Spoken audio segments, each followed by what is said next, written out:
అందరికీ నమస్కారం. వినుకొండలో జరిగిన రషీద్ హత్య జలాని అనే ఒక యువకుడి చేతిలో జరిగింది.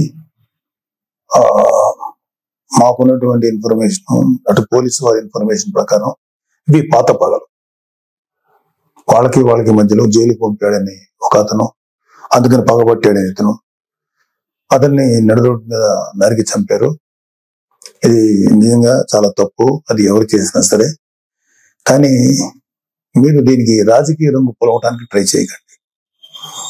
మీరు ఫస్ట్ పాయింట్, వైసీపీ నేత జగన్మోహన్ రెడ్డి గారికి మర్యాదపూర్వకంగా చెప్పేది ఏంటంటే, ఇంతకాలం మీరు శవ రాజకీయాలు చేసే ఇంత దూరం వచ్చారు. జనాలు మీరు చెప్పే మాటల్ని నమ్మటం ఎప్పుడో మానేశారు. ఖచ్చితంగా ఈ హత్యకి సంబంధించి మేము కూడా ఖండిస్తున్నాం. ఖచ్చితంగా ఎలాంటి వ్యక్తులైనా సరే, ఈ వెనకాల ఉన్న వాళ్ళు ఎవరినైనా సరే పట్టుకొని కోర్టుకు తీసుకెళ్లి శిక్షించాలని మేము కోరుకుంటున్నాం.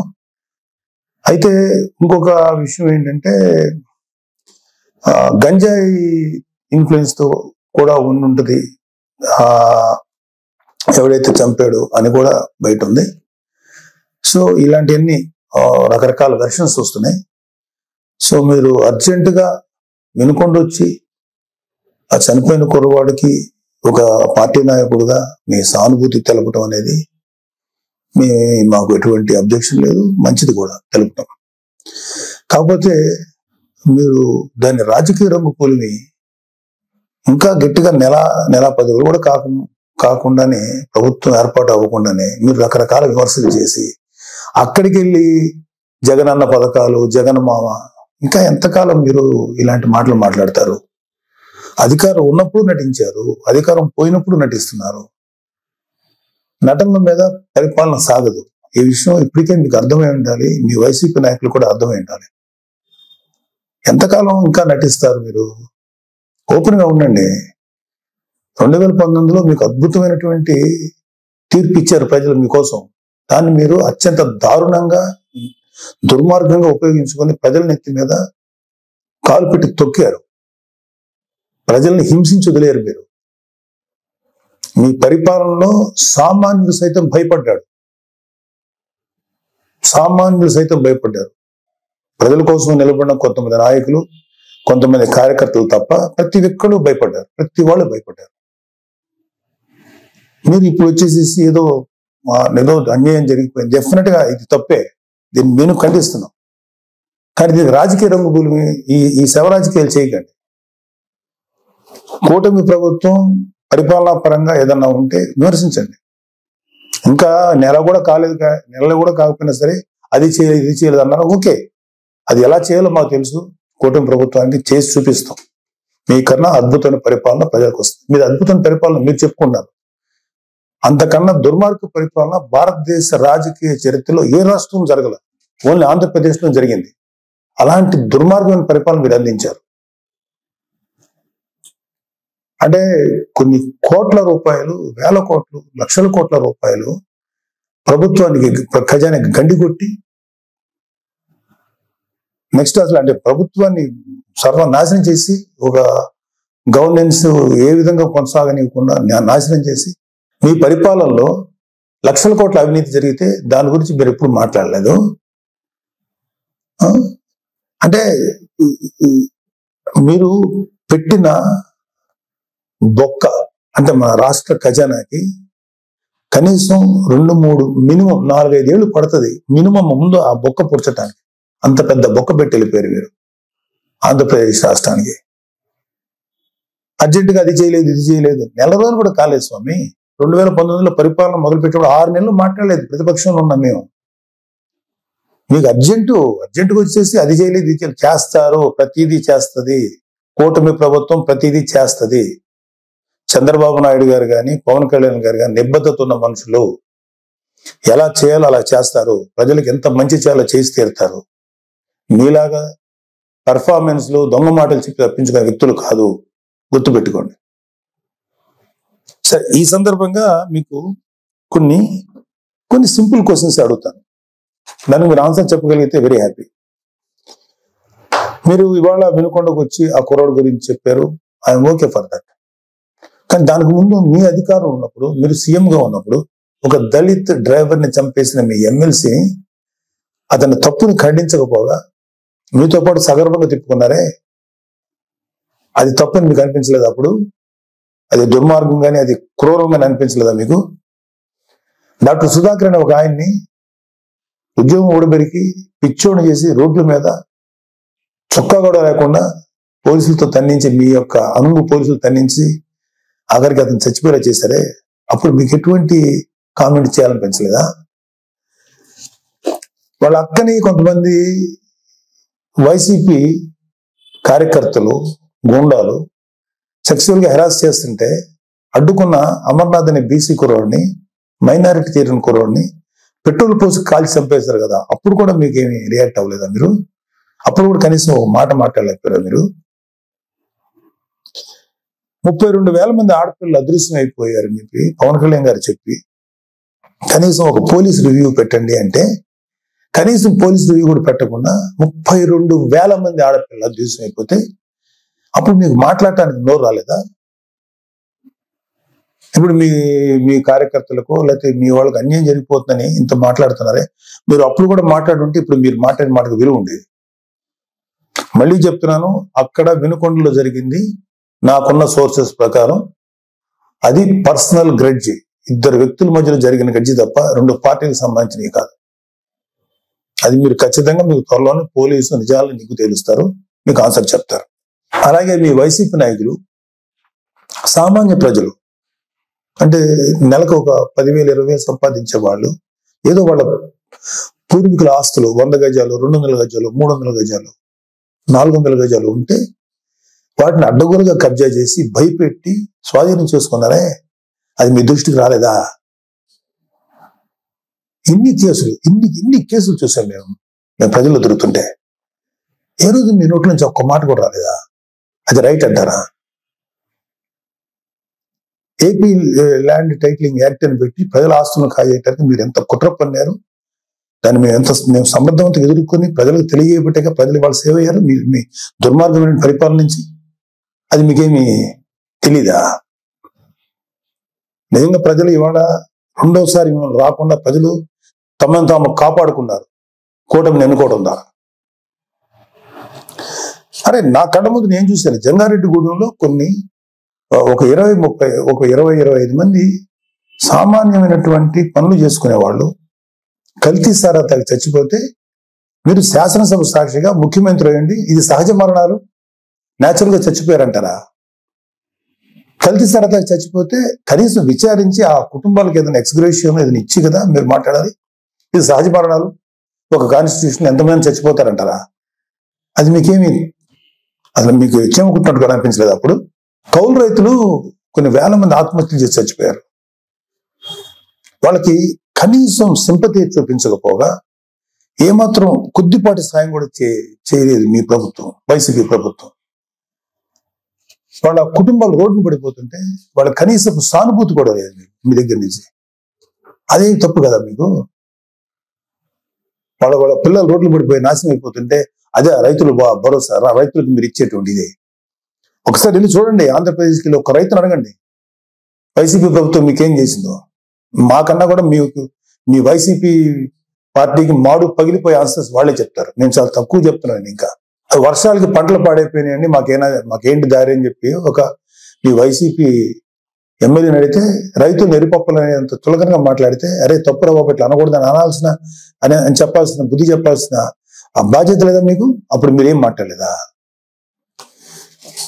ఏమంటే మీ పరిపాలనలో గంజాయి డ్రగ్స్ విచ్చలవిడిగా అమ్ముడైనయే, విచ్చలవిడిగా జనాల్లో చలామణియనియే, బ్లేడ్ బ్యాచ్లు దుర్మార్గ మనుషులు తయారయ్యారే, ఎంతో మంది జీవితాలను పొట్టను పెట్టుకున్నారే.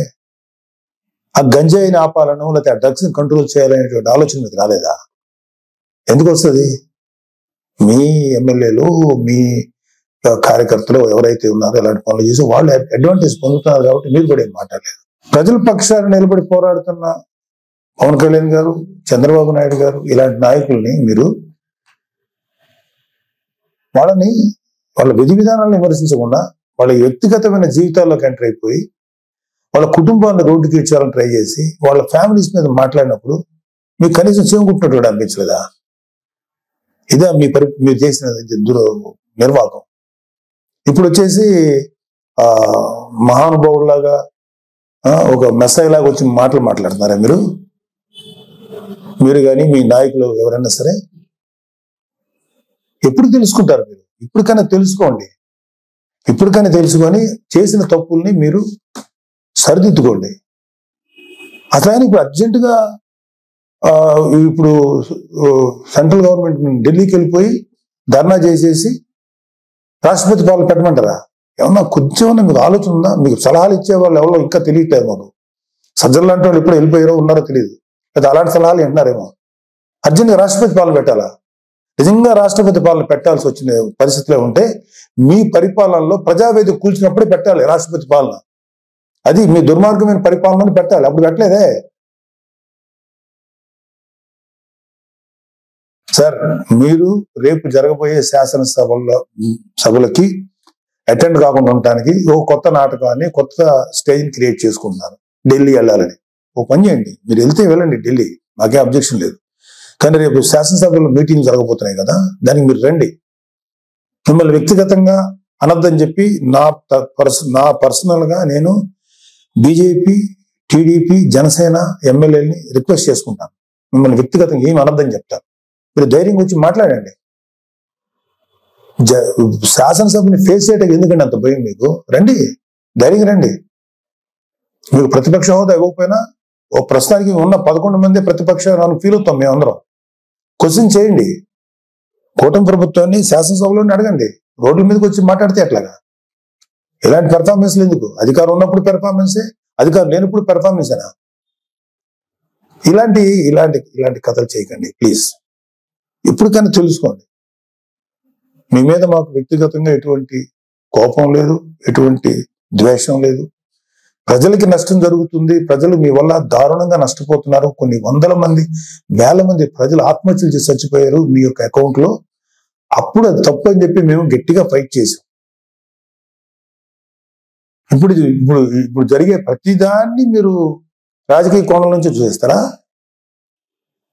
ప్రతి చావుని, ప్రతి చిన్న సైజు గొడవలు ఏదైనా సరే మీకు దుర్మార్గమైన ఇదిగా కనపడతాయా? మీకు రాజకీయ కోణంలో కనపడతాయా? ఇంకొక డైమెన్షన్ చూడటం చేత కదా మీకు? చేయండి. నేను ఇప్పటికైనా సరే మీరు గట్టిగా ఫైట్ చేయండి. కూటమిలో కనుక ఏదన్నా తప్పులు జరిగితే తప్పులు నిలదీయండి. అంతేగాని దొంగ మాటలు, దొంగ కబుర్లు, పిచ్చి కబుర్లు చెప్పకండి. మీకు ఒక పేపర్ ఉంది, మీకు భజన చేసేటువంటి కొన్ని మీడియా సంస్థలు ఉన్నాయి, పర్లేదు, వాటిని మీరు ఉంచుకోండి. కానీ మాట్లాడేదానికి, లేకపోతే మీరు ఏదైనా ఒక వ్యక్తిని నేరస్తుడిగా చేసేదో, లేకపోతే ఒక వ్యక్తిని రెస్పాన్సిబుల్ గా చేసేదానికి ఒక ఇంగితంగా, ఒక సెన్సిబుల్ గా ఉండాలి.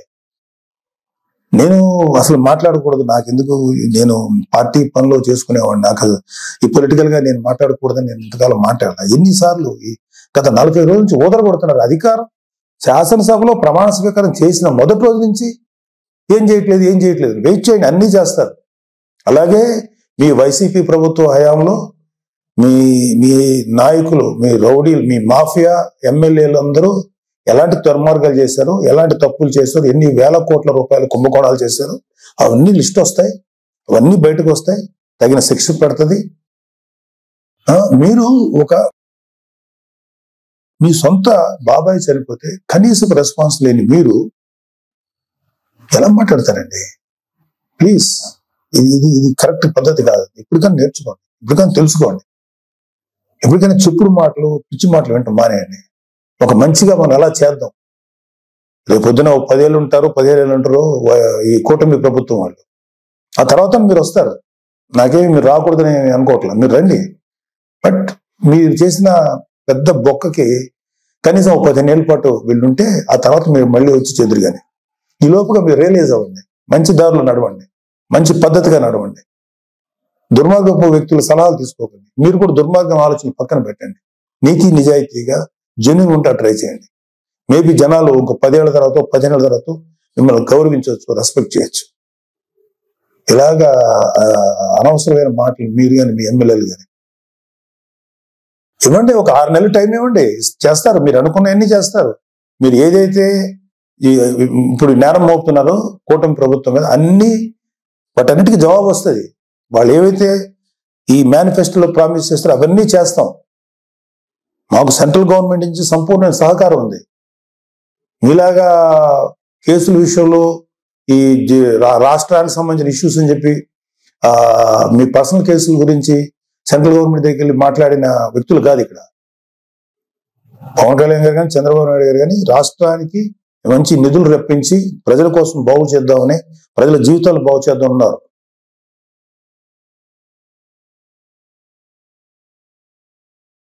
తెలుసుకోండి ఇప్పటికైనా. 10 ఏళ్ళ తర్వాత 15 ఏళ్ళ తర్వాత మళ్ళీ అవ్వచ్చు. మీరు ఇంకా చాలా వయసు ఉంది. దొంగ మాటలు మాట్లాడు లేకపోతే పిచ్చి మాటలు మాట్లాడేంత మాత్రాన జనాలు గొర్రెలా నమ్మరండి. జనాలు చాలా చాలా ఇంటెలిజెంట్ పీపుల్. వాళ్ళు ఎవడు మంచోడో, ఎవడు చెడ్డోడో, ఎవడు ఎలాంటివాడో ప్రజలు చాలా కూలంకషంగా గమనిస్తారు. త్వరలోనే మేము కూటమి ప్రభుత్వం మీకు సరైన ఆన్సర్ చెప్తుంది. ఇవన్నీ అయిన తర్వాత వెళ్ళండి. మీరు వెళ్ళి ఢిల్లీ వెళ్ళి ధర్నాలు చేసుకుంటారా, రాష్ట్రపతి వాళ్ళు పెట్టాలి కోరుకుంటే చెప్పండి. వాళ్ళకి సహేతుకమైన కారణాలు చెప్పండి. అడగటానికి రాష్ట్రానికి అర్జెంట్గా రాష్ట్రపతి పాలన గురించో అది పెట్టాలని అర్థం ఉందా? కొంచెం ఉందా మీకు? భారతదేశానికి స్వాతంత్రం వచ్చిన తర్వాత ఆఖరికి యూపీ లాంటి రాష్ట్రాల్లో కూడా, బీహార్ లాంటి రాష్ట్రాల్లో కూడా జరిగినటువంటి అరాచకం ఆంధ్రప్రదేశ్ జరిగింది మీ 5 ఏళ్ల ప్రభుత్వ పాలన హయాంలో. అది మీరు గుర్తుపెట్టుకోండి. పిల్లి కళ్ళు మూసుకొని పాలు తాగితే ఎవరు చూడలేదు అనుకోకండి, అన్ని చూస్తున్నారు. మీ మీద ఎన్ని రకాల దుర్మార్గాలు చేశారో మీ ప్రభుత్వంలో, మీ హయాంలో అన్నీ ఉన్నాయి. అన్ని బయటకు వస్తాయి, కంగారు పడకండి, అన్నీ వస్తాయి. థ్యాంక్ యూ, నమస్తే.